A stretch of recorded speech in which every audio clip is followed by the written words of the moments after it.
You know, when you walk through like a modern city, you look up and you see the gleaming skyscrapers. Oh, yeah, the glass facades, the massive structural marvels. Exactly. But you rarely think about the invisible plumbing underneath all of that. Right, the stuff actually keeping it running. Yeah, the miles of pressurized pipes, the electrical grids, the massive fiber optic cables buried under the concrete, You really don't see any of it until it either works like absolute magic. like instantly flooding a room with light. Right. Or it catastrophically breaks and the whole city just grinds to a halt. And honestly, enterprise IT and artificial intelligence, they are the invisible plumbing of the modern world. That is exactly right. I mean, think about your own daily life. When you tap your phone to pay for a coffee, Or or check a medical test result online. yes, or when you order something online and a massive retail chain perfectly predicts when it'll arrive at your doorstep. It feels like magic, but it's not. No, you are riding on top of an incredibly complex, largely hidden infrastructure.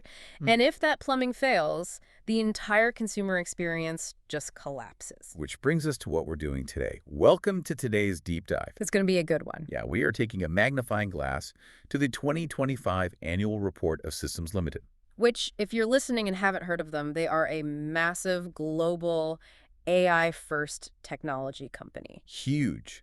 And our mission today is to figure out what they actually sell, who on earth they are catering to, and how they pulled off this incredibly impressive financial leap in 2025. The numbers are wild. They really are. We're going to look at their profitability, their cash flows, and what drove some really massive year-over-year changes.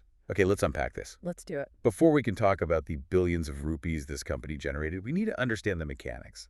Like, what exactly is Systems Limited putting in the shopping cart? Well, the first thing to understand is that they are not selling off-the-shelf software. You aren't buying a digital product, downloading it, and just clicking install. Systems Limited is an AI-first systems integrator. Which means what, practically? What they sell is large-scale digital transformation. So they build cloud-native banking platforms, they design complex risk and compliance solutions. And massive customer relationship management stuff, right? Exactly. They are basically taking legacy, outdated corporate systems and entirely rewiring them for the future. I want to pause on some of that terminology, though, because cloud-native banking platform sounds incredibly dense, It does sound like a mouthful. right? So for you listening, who is just trying to check your checking account balance on your phone, what does that actually mean? It's a crucial distinction, actually, because for decades, banks ran on what we call on-premise servers. Like literal physical computers? Yeah, literal rooms full of physical computers sitting in the basement of the bank's headquarters. Right. And if the bank wanted to launch a new mobile app feature, they had to go and upgrade their physical hardware. It was slow, it was expensive, and really fragile. So cloud native changes that entirely. Completely. Cloud native means building the bank's entire backend to live dynamically on the cloud from day one. Ah, okay. It means the bank can instantly scale up its processing power during high-traffic moments, roll out updates globally in minutes, and integrate new technologies like AI seamlessly. Systems Limited builds that flexible foundation. So instead of being a special ops team that parachutes in to fix a single bug, Right. it's more like they are master general contractors for the digital age. Like, if a mega bank is an old skyscraper, Systems Limited comes in, tears out the outdated copper wiring while the building is still fully occupied, Yes. and installs a state-of-the-art fiber optic nervous system without ever shutting off the lights. That is a perfect analogy. And the tools they are using to do that installation are changing rapidly. Because of AI. Exactly. They are increasingly using AI as their primary architectural tool. A perfect example from the 2025 report is this product they co-founded with Boston Health AI called Hamid. Oh, yeah. Hamid is the world's first AI-powered physician assistant. Yeah. Right. Let's talk about how that actually works in a hospital setting. Think about the healthcare industry. One of the biggest bottlenecks, like the biggest drain on highly specialized human resources, Is the paperwork. the administrative burden, yes. Cool. Doctors spend hours filling out charts, documenting patient encounters, and navigating complex regulatory compliance. It's exhausting for them. It is. So Hamid uses AI to actively reduce that administrative load. It listens, it synthesizes the information, and it pre-populates the required documentation, Yeah. which allows for highly scalable, evidence-based care delivery. They are actively lowering the barrier to quality care by giving doctors their time back. Wait, let's pause there because scalable care delivery can sometimes sound a bit like corporate code for downsizing. I get that. Are we talking about AI actually making medical decisions here? Yeah. Because when I see AI first applied to healthcare or banking, my immediate question is, are they just building AI to replace humans in these massive industries? It's the big fear, right? Yeah, is the ultimate product here just human replacement? It is a vital question, and it is something the report addresses head-on when outlining their corporate philosophy. What do they say? They explicitly state that they embed AI to augment teams and accelerate outcomes, not to replace the human element. Okay. They use AI to lower the barrier to building software and to eliminate the repetitive administrative friction. But they make a point to say they rely entirely on human expertise for judgment, governance, and client trust. So the human is still totally in the loop. Completely, they are selling an amplification of human capability. So with Hamid, the AI handles the charting, but the doctor still does the diagnosing. Got it. It's like giving an architect a 3D modeling supercomputer instead of, a pencil and drafting paper. Right. The computer draws 1,000 times faster, it spots structural flaws instantly, but you still need the human architect to know what the building is for, right? And whether the design actually serves the people inside it. Precisely. The AI accelerates the output, but the human ensures the integrity of the outcome. That makes a lot of sense. And it's not just healthcare. They're doing this highly complex integration in banking, too. The report mentions this fascinating solution called their country model bank. Right. The report says this is available on the Temenos exchange. Now, I know Temenos is a major player, but what exactly is a core banking platform and why does a bank need a country model? Well, when we say core banking, we mean the literal heartbeat of the bank, the underlying back-end ledger that processes your deposit the exact millisecond you hit transfer on your phone. Okay, the real-time money moving part. Exactly. Temenos provides the operating system for that heartbeat. But here's the catch. Every country has wildly different financial regulations, compliance laws, and reporting standards. A bank in the UK operates under entirely different rules than a bank in Saudi Arabia. So if a global bank wants to expand into a new country, they can't just copy-paste their software. They wish they could. They have to rebuild the compliance protocols from scratch. Exactly, which takes months, if not years.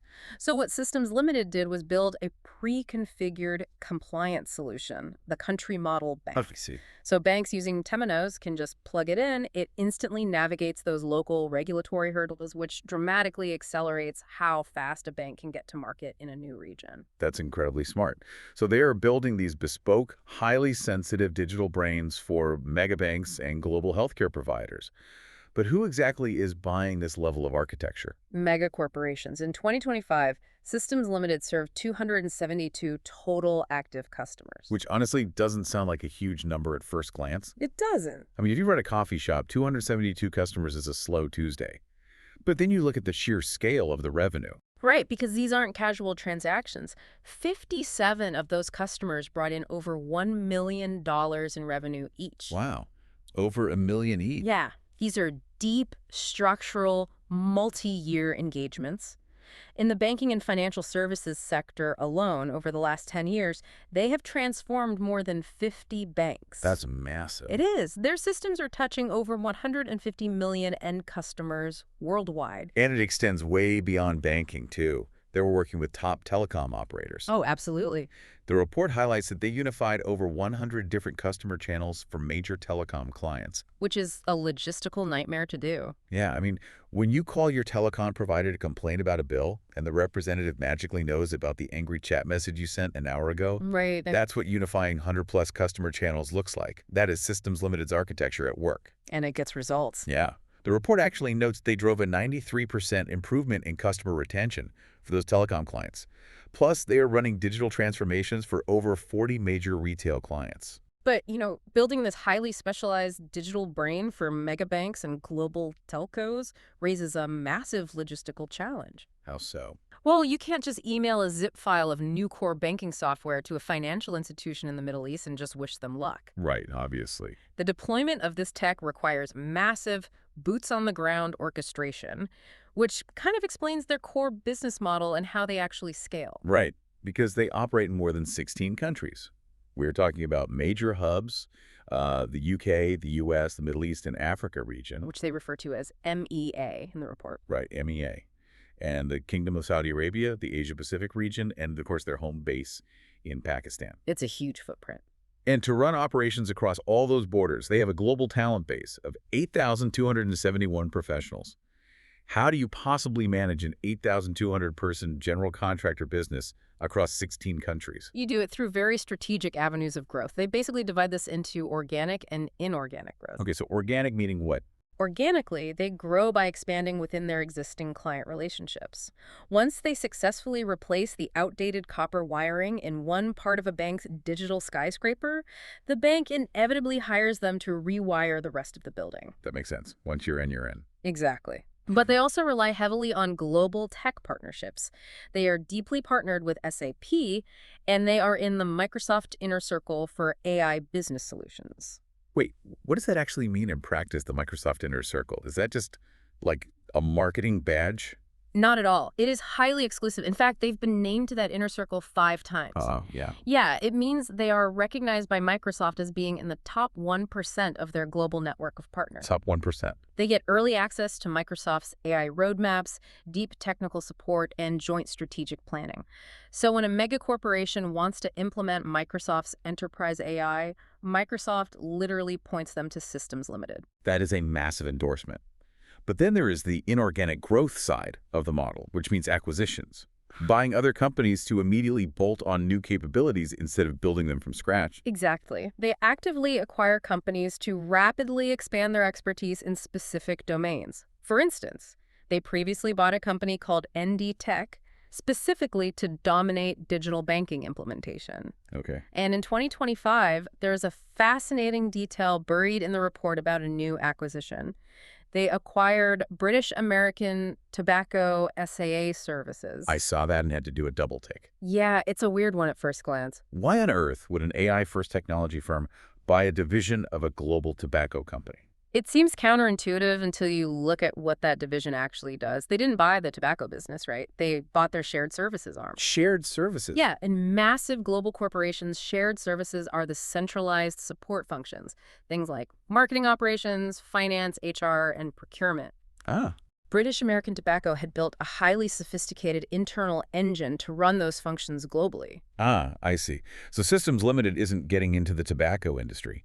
They are buying the capability to drive enterprise-wide efficiency. Exactly. They acquired a ready-made global organizational engine that they can now optimize with their AI tools and offer to their other clients. You nailed it. They are bringing those traditional support functions into a unified strategic organization. Here's where it gets really interesting, though. They aren't just selling AI as a separate shiny add-on to these services. No, not at all. The report notes that they are embedding proprietary AI accelerators into every client proposal and every single transformation program. It is baked into the very DNA of how they pitch and deliver their work. It's a fundamental shift in the IT service model. They are moving from just implementing systems like, here is your new database, good luck, Right. to actually orchestrating outcomes. But being a global general contractor for enterprise tech, employing over 8,000 highly skilled professionals across 16 countries, that does not come cheap. Oh, definitely not. So how did this massive logistical footprint translate into hard numbers in 2025? And specifically, why did they see such a massive jump compared to 2024? Let's dig into the financial leap. The numbers are undeniably strong, and they tell a fascinating story about efficiency. In 2025, the group's total revenue hit 80.39 billion Pakistani rupees. Wow. That is a 19% year-over-year growth from the 67.47 billion they generated in 2024. 80.39 billion rupees. And if you zoom out to look at their long-term trajectory, their compound annual growth rate, their CAGR over the last 5 years, is a staggering 51%. Which is wild. To put that in perspective for you listening, sustaining 51% compounded growth over half a decade is incredibly difficult for any business, let alone a massive enterprise service provider. It is exceptionally rare. But what is even more revealing about the health of the business is the profit leap between 2024 and 2025. Okay, lay it on me. So we just established that top-line revenue grew by 19%. But their operating profit grew by a massive 48%. 48%. Yes, it reached 13 billion rupees, up from 8.76 billion in 2024. Wait, let's break that down because that math is the most important part of this entire report. Revenue grows by 19%, but the actual operating profit jumps by 48%. Exactly. The profit is growing more than twice as fast as the sales. How does a company pull that off? What's fascinating here is a concept called operational leverage. It is basically the holy grail for a service business. Operational leverage. Right. When a business has high operational leverage, it means they have figured out a way to increase their incoming revenue without having to increase their fixed costs like salaries and office space at the exact same rate. Ah, okay.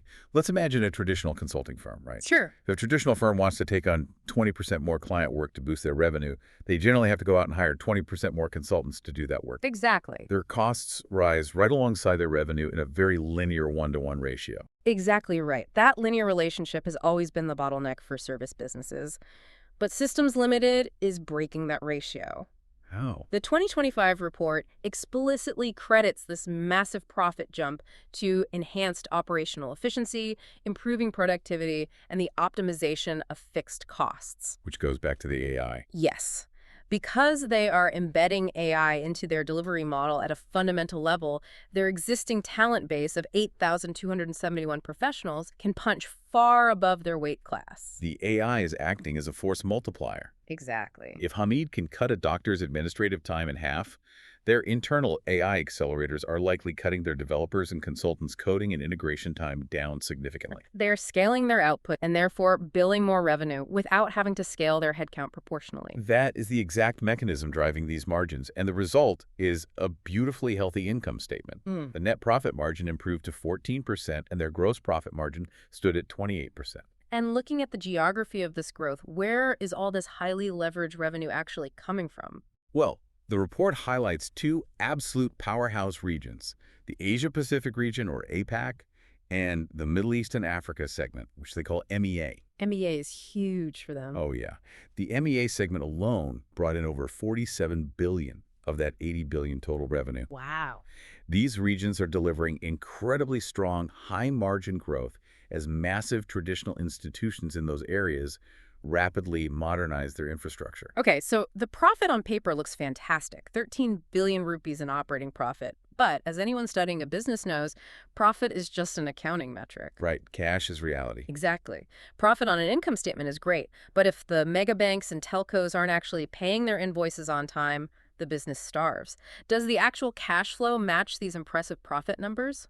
Let's follow the money. It absolutely does. The business is generating massive amounts of actual cash liquidity. Let's hear the numbers. If you look at their cash position for 2025, which combines their cash and bank balances plus their short-term investments, it sits at a very comfortable 16.15 billion rupees. That's a very healthy buffer. Yeah, they have achieved highly disciplined cost management alongside their aggressive global delivery. But there is an elephant in the room when we talk about this money, and it's something anyone analyzing a multinational business needs to understand. The currency factor. Yes. Systems Limited is headquartered in Lahore, Pakistan. A large portion of their cost base, the salaries for a significant chunk of those 8,000 plus professionals, their local real estate, is tied to the local economy and the Pakistani rupee. Right. But as we just discussed, their revenue is global. They are pulling in money from North America, Europe, Australia, and the Middle East. That means a huge proportion of their revenue is denominated in US dollars, euros, and dirhams. Which creates a highly complex financial dynamic. When you earn your revenue in dollars or dirhams, but you pay a significant portion of your operational expenses in rupees, currency fluctuations can drastically impact your margins. It can work for you or it can work against you very quickly. Right. So what does this all mean for the stability of the company? I mean, if their revenue is heavily dependent on the US dollar and foreign exchange rates, aren't they basically riding a currency roller coaster? It sounds risky, for sure. A sudden, unpredictable shift in exchange rates could theoretically wipe out all those margin gains we just talked about, right? If we connect this to the bigger picture, the management team is acutely aware of this exposure. It's not a blind spot for them. I'd hope not. Right. The report openly acknowledges that they are highly mindful of these external currency movements, and they note that recent currency trends have indeed impacted margins. Okay. But they don't just passively accept the risk and hope for the best. They actively manage it through aggressive geographic diversification. Meaning they don't put all their eggs in one currency basket. Exactly. They're aggressively expanding their footprint into Europe, North America, and the APAC region. So it's spread out. By spreading their operations and their client base across multiple distinct global markets, they systematically reduce their concentration risk. That's smart. If one currency or regional economy experiences a sudden downturn or high inflation, the strong performance in other unrelated regions acts as a counterbalance. It's a strategic structure designed specifically for resilience in an unpredictable global economy. So bringing this all together, our mission today was to unpack the 2025 reality of Systems Limited. And looking closely at this report provides you with an absolute masterclass in how an IT service business scales globally in the modern era. It really is a masterclass. It is no longer just about hiring an army of coders and renting out their hours to banks. It is about evolving. It's moving from simply implementing systems to actually orchestrating outcomes. Beautifully put. They are taking that 8,000-person digital general contractor team, arming them with AI force multipliers, and deploying them to rewire the core plumbing of the world's biggest banks, telcos, and retailers. And the financial results just prove the model is working. Yeah, that incredible 48% jump in operating profit Yeah. and a 19% jump in revenue. It's working remarkably well right now. They have found the absolute sweet spot of operational leverage. But, the report leaves us with a fascinating and perhaps slightly dangerous trend to consider for the long term. They note repeatedly that AI is dramatically lowering the barriers to building software, Right? which raises a profound existential question for the future. If this trend accelerates and AI becomes perfectly capable of untangling legacy code and writing complex new compliance systems on its own. Without the 8,000 humans. Exactly. Will systems integrators eventually build the very AI that automates their own core service model out of existence? Oh, wow. Will companies like Systems Limited be forced to evolve once again, transitioning from being service providers who use AI into pure product companies who simply sell the AI that does the work? A company building the invisible plumbing that eventually learns how to install itself. Exactly. That is a wild thought to hold on to as we watch this industry evolve. Thanks for joining us on this deep dive.